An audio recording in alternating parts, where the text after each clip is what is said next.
Hello दोस्तों, आप सभी का स्वागत है इस वीडियो में और हमारे यूट्यूब चैनल एस&डी स्टडी सेंटर पर। मैं हूं नीतू और आज आप सबको अपने चैनल पर स्वागत करती हूं। और आज की इस वीडियो में बात करेंगे एनसीईआरटी क्लास 10th के चैप्टर यानी कि सब्जेक्ट भूगोल के बारे में। उसमें चैप्टर 1 है संसाधन एवं विकास। उसके बारे में हम डिटेल्स जानेंगे टेक्स्ट बुक के माध्यम से, है ना, क्योंकि इसमें डिटेल से जानने में आपको एग्ज़ाम में कोई प्रॉब्लम ना हो, सभी टॉपिक्स क्लियर होते जाए, इसके लिए आप अंत तक ज़रूर बने रहें। और वीडियो पसंद आए तो एक लाइक शेयर कमेंट ज़रूर कीजिए। अगर हमारे चैनल पर नए हैं तो चैनल को सब्सक्राइब भी करें। ठीक है, तो चलिए बढ़ते हैं टॉपिक की ओर। और सबसे पहला इसमें पढ़ना ये है कि संसाधन एवं इसका विकास। तो संसाधन क्या है, तो उससे पहले हम यहाँ पे ये देखते हैं कि यहाँ पे एक इंस्ट्रक्शन दे रखा है। यहाँ पे क्या आप उन वस्तुओं का नाम बता सकते हैं, क्या आप उन वस्तुओं का नाम बता सकते हैं जो गांव और शहरों में हमारे जीवन को आराम पहुंचाते हैं। हाँ, तो दोस्तों इसमें बहुत सारे ऐसा वस्तु है जो गांव में हो या फिर शहर में हो, हमारे जीवन को क्या करता है, आरामदेह पहुंचाता है। ठीक है, हमारे जीवन के लिए क्या चाहिए, रोटी, कपड़ा, मकान, शिक्षा और स्वास्थ्य, ये तो चाहिए, ये मूलभूत आवश्यकता हैं। ठीक है, तो ये सारी मूलभूत आवश्यकता जीवन को आराम पहुंचाने के लिए ही है। ऐसे वस्तुओं को एक सूची बनाना है, ठीक है, और तैयार करना है। इनको बनाने में कौन कौन से पदार्थ प्रयोग हो रहा है उसका नाम लिखना है। ठीक है, एनीवे आगे बढ़ते हैं। यहाँ पे आपका है कि हमारे पर्यावरण में, है ना, हमारे पर्यावरण में उपलब्ध प्रत्येक वस्तु जो हमारी आवश्यकताओं को पूरा करने में प्रयुक्त की जा सकती हो, जो भी हमारी आवश्यकता है उसमें वो उपयोग हो सके वो वस्तु, और जिसको बनाने के लिए प्रौद्योगिकी उपलब्ध है, वो ऐसी वस्तु बनाने के लिए जो हमारे जीवन के लिए आवश्यक है।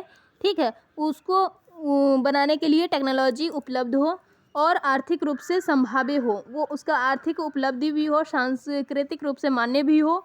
वो क्या है, एक संसाधन है। क्या है, एक संसाधन है। हमारे पर्यावरण में उपलब्ध वस्तुएं की रूपांतरण प्रक्रिया प्रकृति, प्रौद्योगिकी और संस्थाओं के पारस्परिक क्रियात्मक संबंध में निहित है। यानी कि हमारे जो पर्यावरण में उपलब्ध वस्तु है उसका रूपांतरण प्रक्रिया जो है प्रौद्योगिकी और संस्थाओं के, इन तीनों का क्या है, आपस में संबंध है। जो भी वस्तु है उसका रूपांतरण होता है, रूपांतरित प्रक्रिया होती है टेक्नोलॉजी के द्वारा, है ना। टेक्नोलॉजी उपलब्ध है उसको रूपांतरित करने के लिए, और उसकी कुछ न कुछ संस्था है जिसको परस्पर क्या है, ये तीनों का आपस में संबंध है, कनेक्शन है। ठीक है, मानव प्रौद्योगिकी द्वारा प्रकृति के साथ क्रिया करते हैं। मानव जो है क्या करते हैं, टेक्नोलॉजी के द्वारा प्रकृति के साथ क्रिया करते हैं, प्रकृति के साथ काम करते हैं मानव टेक्नोलॉजी का उपयोग करके। ठीक है, और अपने आर्थिक विकास की गति को तेज करने के लिए संस्थाओं का निर्माण करते हैं, और अपनी आर्थिक यानी कि रुपये पैसे में आर्थिक विकास में के लिए उसकी गति को तेज करने के लिए, मानव के जीवन को आरामदेह बनाने के लिए क्या करते हैं, किसी न किसी कंपनी का, ग्रुप का, है ना, संस्थाओं का निर्माण करते हैं, है ना। और इससे हमारी क्या होती है, आर्थिक विकास होती है। जब आर्थिक विकास होगी तो हमारी जीवन सुखमय होगा। ठीक है, तो क्या आप भी अन्य बहुत से लोग की तरह संसाधनों को प्रकृति उपहार समझते हैं? जी हाँ दोस्तों, ऐसे बहुत सारे लोग हैं, है ना, कि क्या करते हैं, संसाधन को प्रकृति उपहार समझते हैं। लेकिन इसमें है कि ऐसा बात नहीं है, संसाधन एक प्रकृति उपहार ही नहीं है। ठीक है, संसाधन मानवीय क्रियाओं का परिणाम है। संसाधन क्या है, मानवीय क्रियाओं का परिणाम है, कि यानी कि संसाधन वो है जो मानव क्रिया करता है और उसका जो रिजल्ट होता है, उसका जो परिणाम निकलता है, वही संसाधन है। ठीक है, तो मानव स्वयं संसाधनों का महत्वपूर्ण हिस्सा है। मानव क्या है, एक महत्वपूर्ण हिस्सा है संसाधन का, क्योंकि इसमें जीव है, इसमें जीवात्मा बसा हुआ है मनुष्य में, तो मनुष्य भी क्या है, संसाधन का एक हिस्सा है। ठीक है, भी पर्यावरण में पाए जाने वाले पदार्थों को संसाधन में परिवर्तित करते हैं। मानव जब संसाधन का हिस्सा है तब वो क्या करते हैं कि पर्यावरण में जो भी वस्तुएं पाई जाती है, जो भी पदार्थ पाई जाती हैं, उनको संसाधन में, एक संसाधन में परिवर्तित करते हैं, ठीक है, बदलते हैं और उनका प्रयोग करते हैं, ठीक है, उनको संसाधन में संसाधन में बदल के और तब उनका अपने जीवन में उपयोग करते हैं, ठीक। इन संसाधनों को मतलब कि बहुत सारी कैटेगरी में बांटा गया है, वर्गीकृत किया गया है। तो सबसे पहला है कि उत्पत्ति के आधार पर संसाधन की वर्गीकृत किया है, ठीक है। उत्पत्ति के आधार पर संसाधन जो है 2 वर्गों में बांटा गया है। एक है जैव संसाधन जिसको बोलते हैं, दूसरा है अजैव संसाधन जिसको बोलते हैं, ठीक है। उसी प्रकार से समापत्तिया के आधार पर, यानी कि खत्म होने, समापत्तिया के आधार पर संसाधन जो है उसमें भी 2 प्रकार के संसाधन है। एक है नवीकरणीय संसाधन, दूसरा है अनवीकरणीय संसाधन, ठीक है। फिर है तीसरा कि स्वामित्व के आधार पर इसको कितने वर्गों में रखा गया है। तो स्वामित्व के आधार पर देखिए, व्यक्तिगत संसाधन हो गई, सामुदायिक संसाधन हो गई, राष्ट्रीय और अंतर्राष्ट्रीय संसाधन हो गई, ऐसी संसाधन है ना। अब इस सब को जो अच्छे से डिटेल से हम इसको क्लियर करें। विकास के स्तर पर है ना, विकास के आधार पर संभावी संसाधन, विकसित संसाधन, भंडार और संचित कोष के संसाधन, ठीक है। तो ये सारी आ गई। उसी प्रकार से आप यहाँ पे इसको देख सकते हैं, एक डायग्राम बनाई हुई है, डायग्राम है। इसमें देखिए पहला है कि संसाधन को कितने वर्गों में बांटा गया। तो इतने सारे वर्गों में एक डायग्राम के थ्रू आपको बताया गया है कि डायग्राम संसाधन जो है पहले 2 प्रकार के हैं। कौन सी है? तो एक प्रकृति है और एक मानवीय है। प्रकृति में आ जाएगा नवीकरणीय संसाधन और दूसरा अनवीकरणीय संसाधन, ठीक है। फिर मानवीय में संरचनाएं एवं संस्थाएं आ जाएगी, मात्रा एवं गुणवत्ता आ जाएगी, ठीक है। लेकिन फिर से यहाँ नवीकरणीय संसाधन में देखते हैं तो सतत अथवा प्रवाह, जैसे कि पवन और जल हो गया, जो ये कभी भी ख़त्म नहीं होने वाली ऐसी है, वो नवीकरणीय संसाधन में अब इसमें है। इसको भी 2 रूप में बांटा गया। जैव है, जैव को फिर से 2 रूप में बांटा गया है, एक वनस्पति, प्रकृति वनस्पति और दूसरा है वन्य जीव, ठीक है। और अनवीकरणीय संसाधन को भी 2 वर्गों में बांटा गया है, पुनः चक्रीय संसाधन जैसे कि धातु हो गया, उसको पुनः चक्रीय, दूसरा है कि अचक्रीय संसाधन जिसको जैसे कि जीवाश्म हो गया, ठीक है। तो अब आगे इसका देखते हैं, एक एक करके सबको डिटेल्स में जानते हैं। यहाँ पे भी आपको एक डायग्राम दिख रही है ना। यहाँ पे देखिए बीच में मानव है। मानव जो है, मानव किन किन थ्रू संसाधनों का उपयोग करते हैं। तो भौतिकी का उपयोग करते हैं, संस्थाएं और प्रकृति रूप से, इन तीनों चीज़ों को मिला के मानव क्या करते हैं, इन सबको संसाधनों का उपयोग करते हैं, ठीक है। अब यहाँ पे देखिए कि दिया है कि संसाधन के प्रकार है ना। तो हमने क्या सबसे पहले बताया कि इस उत्पत्ति के आधार पे संसाधन जो है 2 प्रकार के होते हैं। कितने? 2 प्रकार के संसाधन होते हैं, जिसको बोलते हैं पहला जैव संसाधन।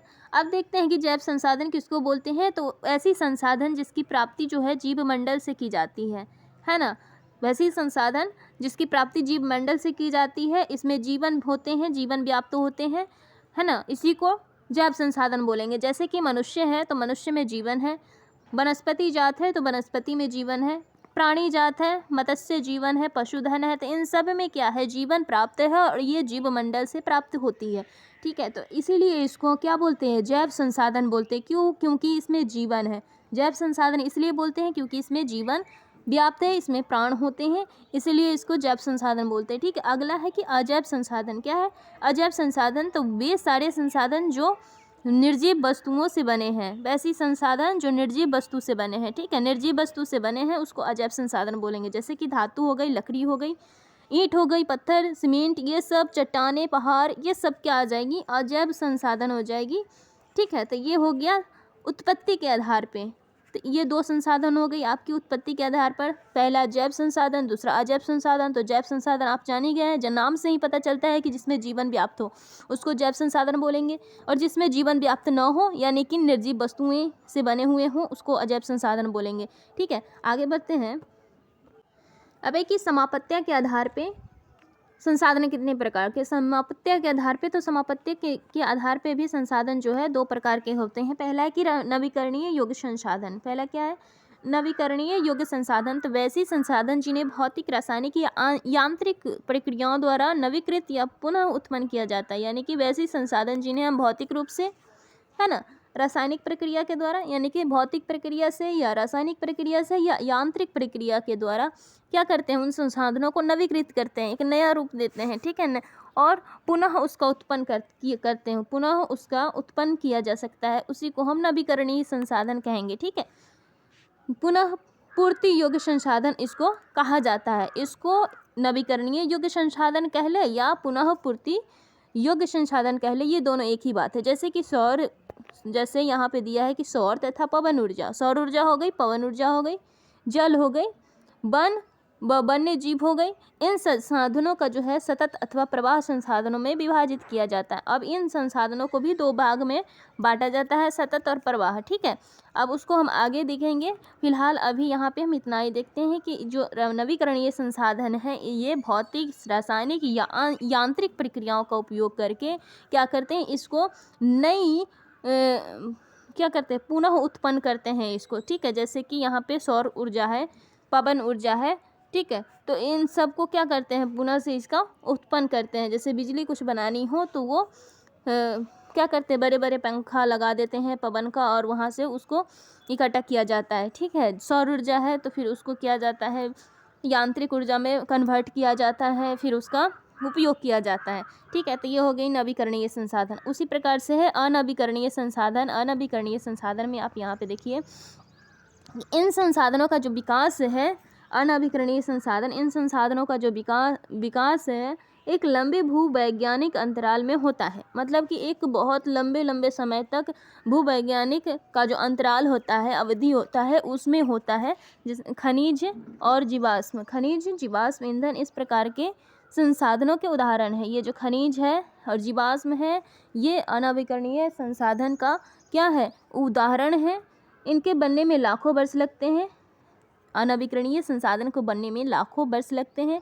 और इसमें इनमें से कुछ संसाधन ऐसे हैं, यानी कि जैसे कि धातु पुनः चक्रीय होते हैं, और कुछ संसाधन जैसे जीवाश्म ये अचक्रीय होते हैं। फिर से अनवीकरणीय संसाधन को आप दो रूप पढ़ना है आपको, चक्रीय संसाधन और अचक्रीय संसाधन, ठीक है।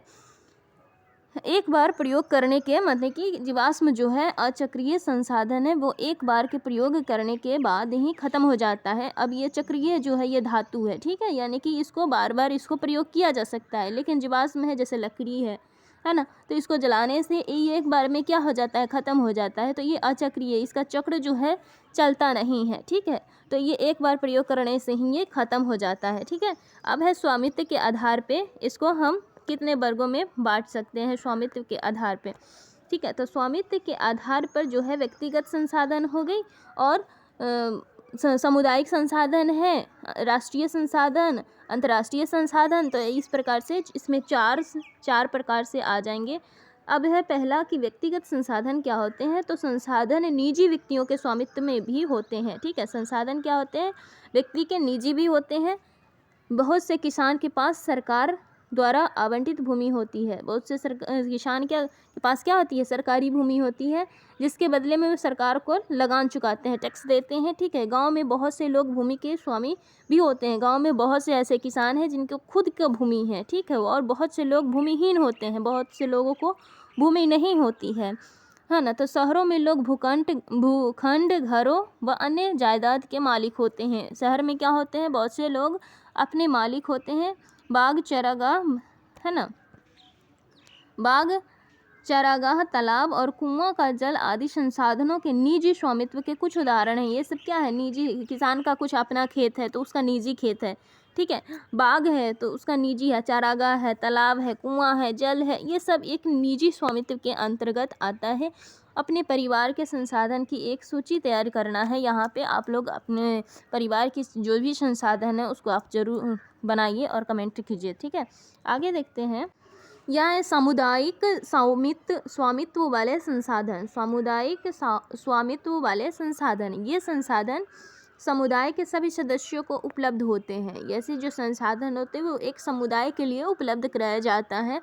गांव की शामिलात भूमि, यानी कि गांव के जो कुछ भूमि होते हैं, जैसे चारण का भूमि, जैसे कि जानवरों को चराने की जो भूमि होती वो, शमशान भूमि है ना, तालाब, ये सब कुछ ना कुछ क्या होती है, समुदाय के लिए होती है, तो वो सामुदायिक संसाधन के अंतर्गत आ जाएगा। ठीक है, जैसे नगरीय क्षेत्र के सार्वजनिक पार्क होते हैं, पिकनिक स्थल होते हैं, ये गांव के लिए है, जो शमशान भूमि ये सभी के लिए। ठीक है, लेकिन ये जो कुछ नगरीय क्षेत्र है, कुछ शहरी क्षेत्र है, वहाँ पे सार्वजनिक पार्क होते हैं, तो ये समुदाय के लिए हो गया। ठीक है, सामुदायिक संसाधन है। पिकनिक क्षेत्र है, ठीक है, खेल का मैदान है, वहाँ रहने वाली सभी लोग के लिए उपलब्ध होते हैं, तो ये सब संसाधन समुदायिक संसाधन में आ जाएगा। ठीक है, अब है राष्ट्रीय संसाधन। तो यहाँ पे देखते हैं राष्ट्रीय संसाधन में क्या क्या आता है। तो तकनीकी तौर पर देश के लिए क्या किया जाता है, तकनीकी तौर पर देश में पाए जाने वाले सारे संसाधन राष्ट्रीय है। ठीक है, अगर देश में जो भी संसाधन पाए जाते हैं तकनीकी तौर पे, किसके तकनीकी तौर पे, तो वो सब क्या आ जाएगा, राष्ट्रीय संसाधन के अंतर्गत आ जाएगा। ठीक है, देश की सरकार को कानूनी अधिकार है कि वह व्यक्तिगत संसाधन को भी आम जनता के हित में अधिग्रहित कर सकती है। ठीक है, आम जनता के हित के लिए वो जिसको भी व्यक्तिगत संसाधन है वो भी क्या कर सकती है, कानूनी अधिकार है सरकार को कि वो दूसरे को मतलब कि अधिग्रहित कर सकती है जनता के हित के लिए। ठीक है, उसका उपयोग कर सकती है। आपने देखा होगा कि सड़क, नहरें और रेल लाइनें व्यक्तिगत स्वामित्व वाले खेतों में बनी हुई है। जैसे कि कभी कभी देखते हैं कि किसी किसी का निजी के खेत में बन जाता है, क्या सड़क बन जाता है। कभी कभी सड़क जो बनाने होते हैं तो किसी किसी को घर तोड़ना पड़ जाता है, तो घर तो उसका किसी भी व्यक्ति का निजी होता है, उसका तो व्यक्तिगत संसाधन होता है। लेकिन सरकार क्या करती है, सरकार क्या करती है, उसका कानून है ऐसा कि व्यक्तिगत, वो तो व्यक्तिगत संसाधन था लेकिन वो आम जनता के लिए यूज हुआ, आम जनता के लिए उसको घर को क्या कर दिया गया, तोड़ दिया गया, और उसका भले ही उसका मुआवजा दे लेकिन वो व्यक्तिगत था और वो अब सरकार क्या कर लिया, जनता के हित के लिए उसका उपयोग किया। ठीक है, तो ये हो गया राष्ट्रीय संसाधन। ठीक है, नहरें हो गई, रेल हो गए, रेल लाइनें हो गई, है ना। तो यहाँ पे देखिए खेतों में बनी हुई, शहरी विकास प्राधिकरणों को सरकार ने भूमि अधिग्रहण का अधिकार दिया हुआ है। सारे खनिज पदार्थ जैसे जल हो गया, है ना, सारे खनिज पदार्थ, जल संसाधन, वन्य जीव, राजनीतिक सीमाओं के अंदर सारी भूमि, और 12 मील समुद्र, यानी कि 12 मील का जो समुद्र है, 12 समुद्री मील, ठीक है, 12 समुद्री मील यानी कि 22.2 किलोमीटर तक महासागरीय क्षेत्र, भूभागीय समुद्र व इसमें पाए जाने वाले संसाधन राष्ट्र की संपदा है, यानी कि राष्ट्र की संपत्ति है। ठीक है, ये सारी संसाधन जो है वो राष्ट्र की संपत्ति है। ठीक है, अब है बात हम करेंगे अंतर्राष्ट्रीय संसाधन के बारे में। अब यहाँ पे देखते हैं अंतर्राष्ट्रीय संसाधन में क्या है। ठीक है, तो अंतर्राष्ट्रीय संसाधन, कुछ अंतर्राष्ट्रीय संसाधन जो है संसाधनों को नियंत्रित करती है। कुछ जो अंतर्राष्ट्रीय संस्थाएं हैं वो संसाधनों को क्या करती हैं, नियंत्रित करती है। तटरेखा 200 समुद्री मील की दूरी से परे खुले महासागरीय संसाधन पर, है ना, खुले महासागरीय संसाधन पर किसी देश का अधिकार नहीं है। अन्य संसाधनों को अंतर्राष्ट्रीय संस्थाओं की सहमति के बिना उपयोग नहीं किया जा सकता। मतलब इसकी अंतर्राष्ट्रीय अगर संपत्ति है तो वो अंतर्राष्ट्रीय संस्था के बिना, उसकी सहमति के बिना उस संसाधन का उपयोग नहीं कर सकती है। ठीक है, अभी यहाँ पे विकास के आधार पर देखेंगे कि विकास के आधार पर संसाधन का प्रकार, तो संभावित संसाधन है। ठीक है, ये वे संसाधन हैं, यह जो है वे संसाधन है जो किसी प्रदेश में विद्यमान होते हैं परंतु इनका उपयोग नहीं किया गया है ना। किसी प्रदेश में क्या होते हैं, वो रहते हैं लेकिन उसका उपयोग नहीं किया जाता है, नहीं किया गया हो। ठीक है, लेकिन जैसे कि उदाहरण के तौर पर अगर देखा जाए तो भारत के पश्चिमी भाग, विशेषकर राजस्थान और गुजरात में पवन और सौर ऊर्जा संसाधनों की अपार संभावना है परंतु इनका सही ढंग से विकास नहीं हुआ है। ठीक है, राजस्थान में, गुजरात में क्या है कि पवन और सौर ऊर्जा का संसाधन जो है अपार रूप से इसमें संभावना है कि उस वहाँ क्या है, संसाधन है किसका, पवन का और सौर ऊर्जा का, लेकिन उसका जो है संभावी रूप से उसका उपयोग नहीं किया गया है, नहीं हुआ है, तो उसे हम बोलते हैं विकास के स्तर से इसके आधार पर संभावी संसाधन। ठीक है, अब है विकसित संसाधन। विकसित संसाधन तो वे संसाधन जिनका सर्वेक्षण किया जा चुका है। ठीक है, जिसका जो सर्वेक्षण है वो किया जा चुका है और उनके उपयोग की गुणवत्ता और मात्रा निर्धारित की जा चुकी है कि उनकी जो उपयोग है है ना, उनकी क्या गुणवत्ता है, क्या गुण है उनका उपयोग कर, और क्या उनकी मात्रा है, ठीक है, कितनी मात्रा में उपयोग होनी चाहिए, इनकी जो क्या है वो सर्वेक्षण की जा चुकी है, ठीक है। तो विकसित संसाधन कहलाते हैं वैसी संसाधन, ठीक है। संसाधनों का जो विकास है प्रौद्योगिकी और उनकी संभाव्यता के स्तर पर निर्भर करता है। किसके? संभाव्यता और प्रौद्योगिकी, टेक्नोलॉजी के स्तर पर वो क्या करते हैं? विकसित होती है, ठीक है। अब है भंडार। भंडार के रूप में जो संसाधन है वो किस प्रकार की है? देखिए यहाँ पे भंडार में जो है वो पर्यावरण में उपलब्ध वे सभी पदार्थ जो मानव की आवश्यकताओं की पूर्ति कर सकता है। जितने भी पर्यावरण में क्या है, सब पदार्थ हैं, बहुत सारे पदार्थ हैं पर्यावरण में, लेकिन वो क्या है, मानव की आवश्यकता को पूर्ति कर सकता है, परंतु उसका जो उपयुक्त प्रौद्योगिकी के अभाव में उसकी पहुंच से बाहर है।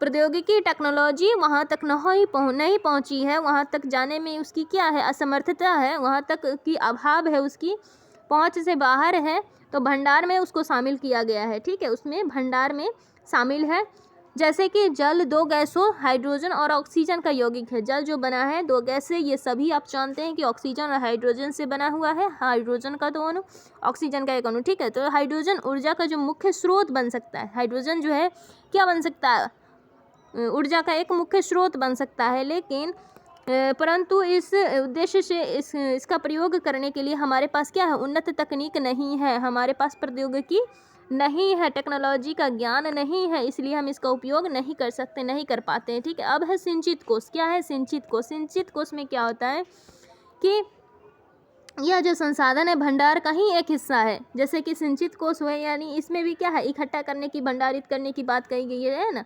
तो ये जो संसाधन है भंडार का ही एक क्या है, हिस्सा है, जिन्हें उपलब्ध तकनीकी ज्ञान की सहायता से, इस देखिए उसमें क्या था कि तकनीक का ज्ञान नहीं था, लेकिन इसमें क्या है कि उपलब्ध तकनीकी ज्ञान की सहायता से प्रयोग में लाया जा सकता है, इसमें लाया जा सकता है तकनीकी ज्ञान की सहायता से, ठीक है। अगर हाइड्रोजन और ऑक्सीजन के अणु से मिलने से जल बनता है और उससे हमें ऊर्जा प्राप्त होगी हाइड्रोजन से, तो उसका अगर हमको ज्ञान होगा, तकनीकी ज्ञान होगा, उसकी सहायता से हम उसका यूज करेंगे तो वो सिंचित कोष में आ जाएगा, ठीक है।